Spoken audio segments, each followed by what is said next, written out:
ဟုတ်ပြီ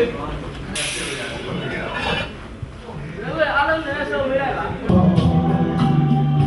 တော်နေအပြုံးနေပြီးတော့နေတွေ့ပါအဲ့ဒါ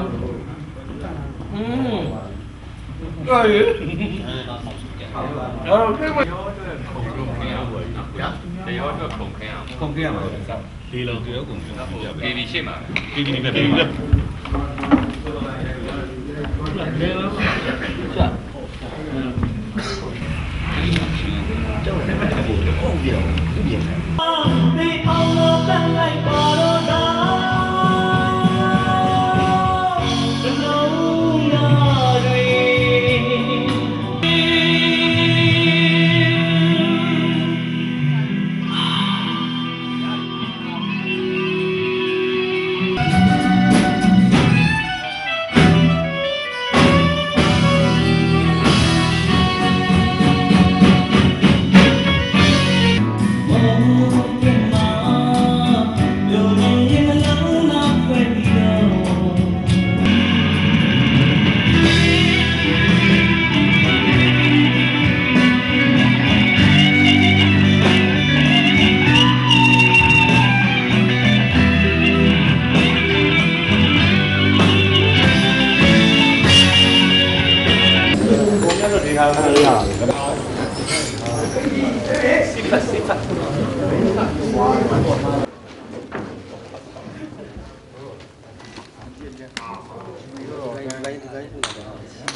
Okay.